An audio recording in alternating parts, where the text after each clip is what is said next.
Thank you for joining us for WPRP. I'm Olivia Mudd. As the first semester of the school year comes to an end, there's still one thing that still plagues students across JCPS: transportation.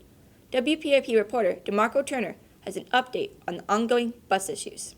PRP, DeMarco Turner here. Today I'm going to be bringing you guys with me talking about the updated bus situation here at PRP. As a fellow bus rider myself, my struggles with the bus have not been as bad as the beginning of the year, but for other people it's been really bad. Let's bring you to some interviews from fellow bus riders. It's improved a little bit. I'm not very happy with it, but it is what it is. Got to deal. I mean, I feel like our main problem is just not having enough bus drivers because they're like underpaid or they really just don't have them, and so that just causes us not to have enough buses for certain areas and certain kids. So really it's like, why have like all these magnet schools if you're not going to give the kids transportation to them and stuff like that, or have the opportunity to go to your school, to a school out of your resides, if you're not going to give them the opportunity to get there. It's like, why do all that and you don't give them transportation? So it's like, really all you could do is just try to hire more bus drivers and try and pay them more. That might give you more bus drivers. No. It's too late. Yeah, a lot actually, because my parents are split up, like, not most, but, it's a good amount. So I had to take like 2 different buses, and I mean, most of the time, the one at my dad's house just doesn't even, like, it comes when school starts, so that's good. And then, like, at my mom's house, the bus just comes at different times every day, and then, like, we've had, like, 2 different bus drivers already, and it's only halfway through school, so it's been a little difficult, just trying to keep up with the buses, but I do have an app that helps me, so, I don't really don't even know. I mean, we actually, like, some students, because the bus was so late one day, we actually, like, started talking to him, and we were like, what's going on, dude? Like, why are you this late? And he was like, well, he had to go to, like, 7 different schools, and I'm just like, dang, that is a lot of schools, but, yeah, I guess it's because we're just, don't have that many bus drivers anymore. I don't know, I guess that's what it could be, because I feel like, in elementary school, like, I feel like the bus, like, was always on time every day, But now it's just like it's always late, and it's just always just not at the same time every time. So, well, at the beginning of the year, it was literally like terrible. Like nobody was even getting on the bus at all. So, I'd say it definitely has improved a little bit, but it's still a lot of like sub buses and late buses all day. So, yeah. Well, I don't like the fact that students are missing instructional time in the mornings when we have late buses, and I also don't like that they have to sit around after school, some of them, waiting on their buses to get here from the previous bus route that our bus drivers are running. Well, I think right now they're really looking at all of those logistics, and the problem is we just don't have enough bus drivers for our bus routes. So I know there are plans in place for improving for next school year, but I think right now we just have to make the best of what we have and try to recruit more bus drivers. I'll be honest, we have a system that gets students in the building as quickly as possible and gets them out of the building in the afternoons as quickly as possible. So we are just relying on when the buses arrive and when they're departing. So not a whole lot more we can do. Back again, the PRP Pulse is accepting submissions for this year's publication. WPRP reporter Madison Yates has details. The PRP Pulse was started in 2011 as a project to get creative students' works published in a literary magazine that represented PRP High School. It made its comeback last school year, and it's going to continue into this school year. I talked to a student that published work last year and the 2 teachers that run the magazine to see what to expect for this upcoming issue. I started by talking to Miss Webb, who runs the art side of things. In my interview with her, she told me that she was very excited about the Pulse being back, saying that last year's issue was a smash success and that she was very pleased with the outcome. She says that this year, she hopes that it'll be bigger and better than before. In my interview, I asked her how she goes about picking out art pieces, and she says that she really only looks for good resolution and good quality, saying that there really is no limitation as long as it's school appropriate. She wants every kid, not just her art students, to have an output to put their work. Because it was gone for about a decade or so, and Miss Webb and I brought it back, and so now we have the opportunity to focus on the kids in the school who like to write and be creative. and they can get it printed and be published. Last year I entered a writing piece as well as 2 different art pieces through Miss Webb and Miss Gottberger. My favorite part of the Pulse is just kind of seeing the final product. I like seeing the way everything's laid out and how Miss Webb and Miss Gottberger and like whoever does the layout will like put the pieces together and kind of connect seemingly unrelated pieces in a way that just kind of flows really nicely. But that's not all. I also asked how it helps students have an output to let out their work creatively without any limitations within a normal classroom. I think it's important for kids' mental health to be able to express themselves creatively.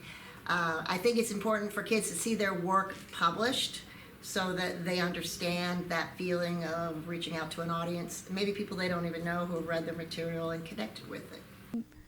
If you're hesitant about submitting anything, I would say just go for it. I mean, I didn't take it too seriously, and it wouldn't have hurt my feelings if I didn't get accepted, but then it was also kind of, I just went for it because I thought it'd be cool, and I think that's a good mindset to have going into it. If you're interested in having your work submitted to the Pulse, you can start by joining the Google Classroom. For WPRP, I'm Maddie Yates, signing off. Going international. There are multiple opportunities for you to travel around the world right here at PRP. WPRP reporter Jeremiah Jennings has more on these trips. Hey WPRP, it's Jeremiah Jennings. We'll be talking about the study abroad trip today, and we'll be interviewing Mr. Lewis to see all the activities, all the qualifications you need to be a part of this trip, and everything he's excited for this trip. He should have plenty of information for anybody who's interested. See you then. Who am I here with today? Mr. Lewis, freshman career choices teacher. All right. What study abroad trips are you in charge of? So right now I'm doing the 2025 European Carousel Tour. It is an 8-country, 15-day trip with a career focus. What activities do y'all plan to go over during this trip? So there's going to be a lot of different variety of things for kids to do. We've got an African-American heritage experience that we're going to do in Amsterdam. We're going to do some clog making, glass blowing, forensic science study over Jack the Ripper and his serial killings. We're going to do a perfume design class at the Coco Chanel Perfumery in Paris. We're also going to do French cooking class. I have a good friend of mine that lives in Paris who's a chef, so we're going to have a private cooking class with them. What do you have to do to qualify for this trip? So the primary thing is, being a student here at Pleasure Ridge Park, making sure that you're in good academic standing with the school. There's college credit opportunity with this trip as well. So if you do the math, the average cost of a college class in the United States is about $2,000. For college credit hours on this trip, you only pay $300, and it counts as an elective class, and you get a transcript from an accredited university. So lots of opportunity there. And good behavioral standing. I don't want, you get one suspension. If there's any other issues beyond that, you won't be able to travel with us. I want to make sure that I can take students 4,000 miles away from home and get everybody back safely. And what trips are you personally most excited for? What activities are you personally most excited for? Well, I love anything dealing with France and food, so I'm really excited about the French cooking experience. Making some clogs because I love hands-on stuff. I do a lot of woodworking in my own garage, so being able to do something like that sounds a lot of fun. I'm Jeremiah Jennings for WPRP. It's a competition season for the Red Hots. WPRP reporter Hank Burns spoke to several dancers as they prepare for their next performance. The Pleasure Ridge Park Red Hots have had an incredible season this year. With great leadership and a plethora of talent, they have experienced tons of success in their competitions, collectively and individually. They have had 3 All-American nominees, 2 All-American team members, and an individual Above and Beyond award given to Nevaeh Bree. Their very own Addison Atkins has received the Excellence in Leadership Award. They always show professionalism, whether it be in their competitions, at school, or wherever they represent the Red Hots. I interviewed a couple of the Red Hots and asked them about how their season was going. Hank Burns, WPRP. What impact has being on the Red Hots had on your life? Red Hots gave me something to work hard towards and dedicate my time and commitment to. It showed me what it's like to be on a team and to develop a bond with all the other girls. They're like my second family. How does the example the older Red Hots set lead you to become a better dancer in person? They showed me what it's like to be a leader, and then the commitment, especially when I was a freshman, and I looked up to them a lot. They were like my big sisters, and they always knew what to do in a lot of situations, and they helped us learn how to problem solve and get over stuff. And they were always supportive and there for every girl on the team, and I hope to be just like them for the younger girls on the team now.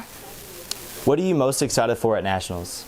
I'm excited for the time I'll get to spend with them, and we all get super close during Nationals because it's a super stressful time.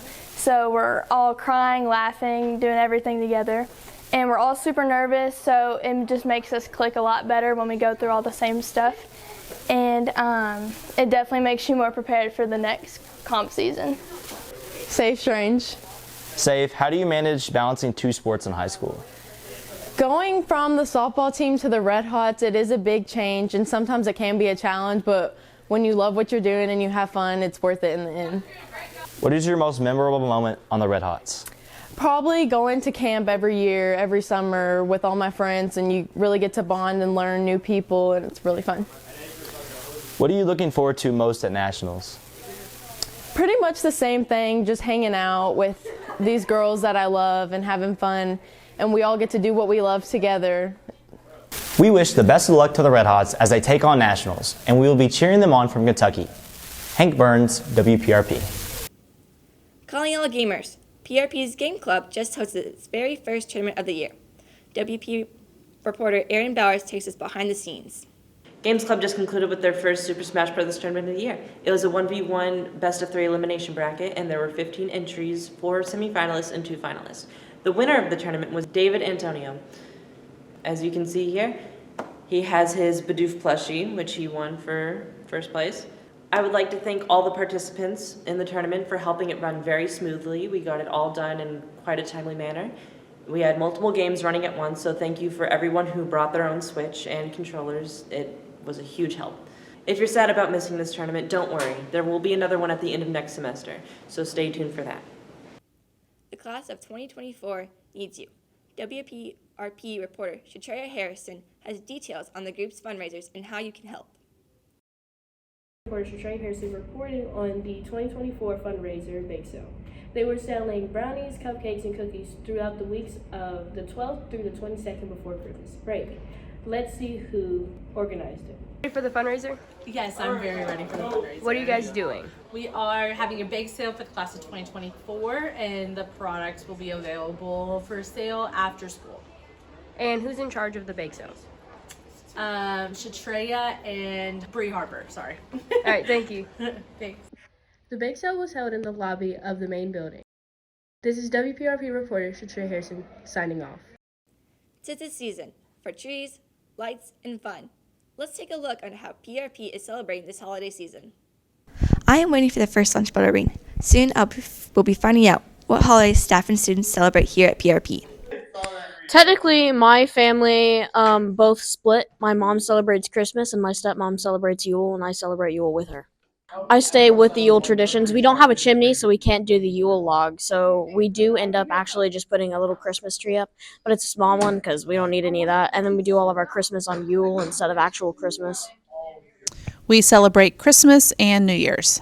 So to celebrate those holidays, we watch a lot of Christmas movies. We enjoy, putting up the Christmas tree, putting on the ornaments, watching, even though this is in December, but watching the Macy's Thanksgiving Day Parade. That's kind of the start of our Christmas season.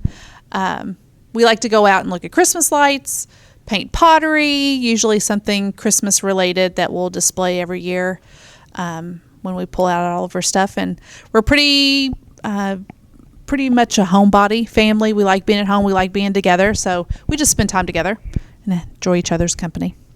Well, PRP, those are the holidays your staff and students celebrate. This is WPRP reporter Olivia Mudd signing off.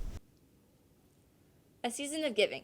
WPRP reporter Nolan Lynch takes a look at how much Panthers are spending this year. All right, what's your name?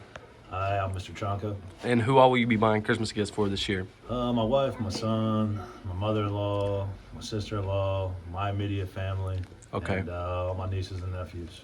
Okay, so did you have a budget this Christmas, or did you kind of just Yeah, our go all budget out? as a family was around $1,500 for everybody. Okay. So, Well, yep. thank you for your time. Hey, thank you. Okay. Okay, what is your name? My name is Megan Miller. And are you a teacher here at PRP High School? I am a teacher here at PRP High School for 21 years now. Okay, so who all will you be buying Christmas gifts for this year? I'm no one. No, I'm just kidding. I bought Christmas gifts for my mother and my brother and my sister-in-law and some other friends and family inside of my family. Okay, so what was your budget, or how much have you spent this year? We ain't trying to talk about that because it's embarrassing, but I don't really put a budget on things. I just buy things for people that I think they might like. To say what I've spent this year, again, is embarrassing, but I would say I'm probably near the 1,000 mark, Okay. if not more. Well, I need a job.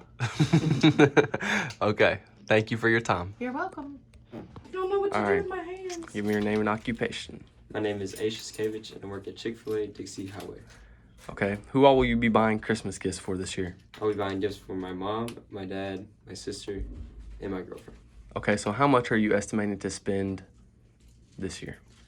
Maybe around $300. Okay, okay. Thank you. Speaking of spending, there was a great turnout at this year's Christmas Craft Fair, hosted by the Red Hots. WPRP reporter Caitlin Webb has more. I'm Miss Danzinger. My first time here at the PRP Craft Fair. The turnout has been amazing. We have been non-stop since we opened.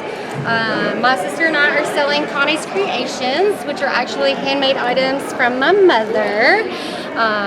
So we have wire, bead bracelets, and illuminated light boxes, and some vintage jewelry.